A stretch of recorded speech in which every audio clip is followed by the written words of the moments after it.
मोहतरम हजरात, आप लोगों को जानकर बेहद खुशी होगी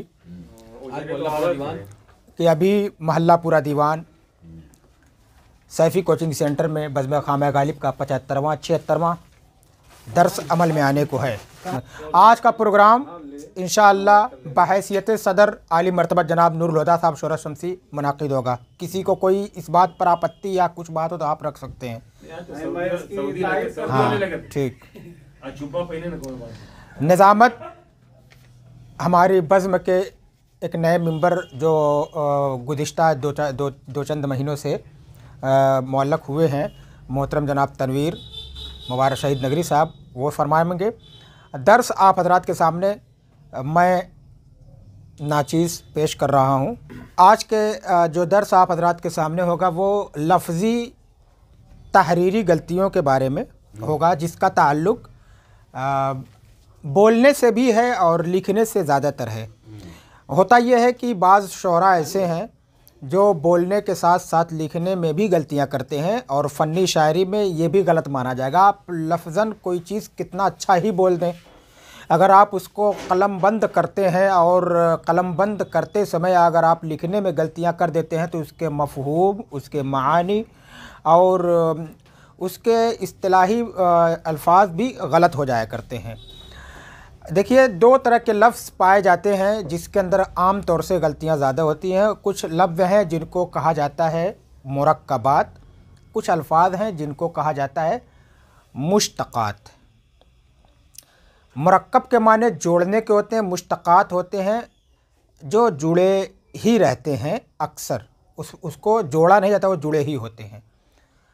जैसे कमतर, पेशतर, दिलावर और इस तरह से अल्फाज, सितमगर, ये सारे अल्फाज जो हैं ये मुश्तक़ात हैं। और कुछ लफ्ज़ हैं जो मुरक्कबात है, जैसे खूबसूरत, खुश रंग वग़ैरह। अब हम लिखने में क्या गलतियाँ करते हैं, हम खूबसूरत को एक ही साथ लिख देते हैं, खे वाओ एक साथ, बा स्वाद वाओ रा ता ये एक में कर देते हैं। गलती है लिखने की ये। अब इतना इस्तेमाल हो चुका है ये लफ्ज़ इस तरह लिखने में कि इसको कोई गलती नहीं मानता। खुश रंग, इसको आदमी इस चीज़ को भी बाद लोग एक साथ लिख देते हैं। गलत है। क्यों गलत है? मुरक्कबात के माने जोड़ना होता है। जो लफ्ज़, अब आप इसको समझने के लिए कि इसको अलग कैसे करें या इसका अलग करना क्यों है, जो लफ्ज़ ऐसा हो, जुड़ा हुआ हो, ऐसा जुड़ा हुआ लफ्ज़ हो जिसको अलग भी किया जाए तो अलग अलग भी उसके कुछ माने होते हो या आम बोलचाल में उसका इस्तेमाल होता है। जैसे हम एक लफ्ज़ बोलते हैं बहुत खूब। क्या खूब कहा आपने? खूब लफ्ज़ का इस्तेमाल हो रहा है और हमने कहा कि यार उसकी सूरत बड़ी अच्छी है, वो शक्लो सूरत में बड़ा हसीन है। सूरत लफ्ज़ का भी हमने इस्तेमाल किया। गोया ये दोनों लफ्ज़ खूब और सूरत दोनों अलग अलग मानी मफ़हूम अपने पैदा करते हैं। इन दोनों लफ्ज़ को जब एक साथ इस्तेमाल किया जाएगा तो जोड़ा नहीं जाएगा। अब आपको बात समझ में आ गई होगी। तो इसलिए खूब को एक साथ लिखेंगे और सूरत को अलग लिखा जाएगा। इसी तरह से खुश आमदीद, खुश को अलग, आमदीद को अलग लिखा जाएगा। और ये लिखा जाता है क्योंकि आदमी इसको जोड़ ही नहीं पाता। खुश आमदीद, बहुत से लोग कहते हैं खुश आमद, हमने उसको बड़ा खुश आमद किया, नहीं कर सकते। खुश आमद कीजिए, उसको खुश आमद नहीं कर सकते। इसी तरह से अब ये तो आपको बात समझ में आएगा कि जो अल्फाज, दो लफ्ज़ एक साथ जोड़े गए हों और दोनों के अलग अलग मानी हों, तो जब इनको एक साथ मुरक्कब किया जाएगा तो अलग अलग ही लिखा जाएगा, एक ही में जोड़कर नहीं लिखा जाएगा। तो फिर आप कहेंगे तो जो हमने मुश्तक़ात कहा था अल्फाज, उसमें जुड़ा जुड़ा क्यों है?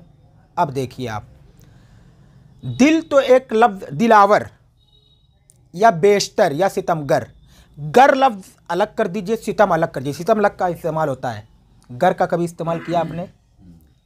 गर लफ्ज़ का इस्तेमाल नहीं करते अलग। या दिल आवर, दिल आवर, अब दिल तो एक लफ्ज़ है, आवर का लफ्ज़ आप कभी अलग इस्तेमाल करते हैं? नहीं करते आप। बाई चांस अगर 100 में 1% इस्तेमाल कोई कर रहा हो तो उसको इस्तेमाल में लाना नहीं कहेंगे, आवर का इस्तेमाल नहीं होता। इसलिए जब इसको लिखा जाएगा तो दिलावर लिखा जा सकता है, लिखा जाएगा, मिलाकर ही लिखा जाएगा। दिलावर, मुजावर, पेशावर, बेशतर, कमतर। हालांकि कम का लफ्ज़ अलग इस्तेमाल होता है, तर का लफ्ज़ अलग इस्तेमाल किया आपने नहीं करते आप, इसलिए इनको जब लिखा जाएगा तो कमतर एक में लिखा जाएगा। बेशतर अलग भी बहुत से लोग लिखते हैं, बेशतर वो अपना एक अलग फ़न दिखाने के लिए लोग करते हैं, मगर नहीं करना चाहिए। बेशतर को एक ही साथ लिखना बेहतर होता है।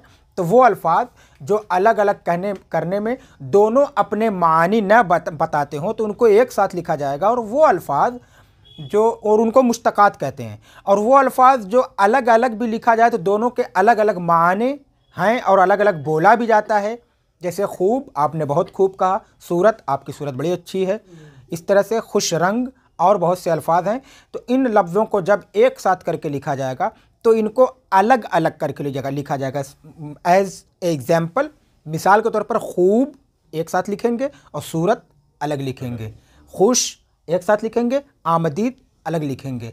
तो ये आज का दर्स था जो मैंने आप हज़रात के साथ लिखने में बताया, ताकि आप फ़नी शायरी के साथ साथ लिखने में भी महारत हासिल करें, ताकि आप अपनी गज़ल को जब आप कलमबंद करें कागज़ों पर, किसी की नज़र उस पर पड़े, किसी पढ़े लिखे इंसान की, किसी अदीब की, किसी मुहज़्ज़ब शख्स की, किसी मौल्लिफ़ की, किसी मुअर्रिख़ की, तो वो उसको जब पढ़े तो कहे कि वाकई में शायरी के साथ साथ इन्होंने तहरीरी और नसरी अदबियात का भी मुकम्मल तौर से लिहाज रखा है, लफ्ज़ों के इस्तेमाल करने का तरीका भी इनको मालूम है। तो इस तरह से आपके अदीबाना अखलाकियात में और इजाफ़ा होगा इंशाअल्लाह। इन्हीं चंद बातों के साथ आज के दर्स का इख्तिताम करता हूँ।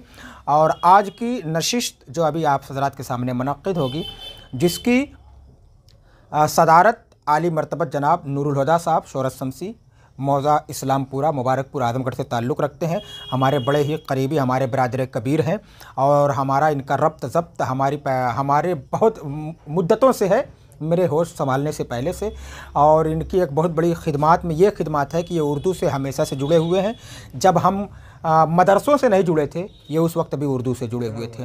हम मदरसों के अंदर लफ्ज़ों को सीखने के लिए गए थे, अलिफ बाता, और उस वक्त भी ये शायरी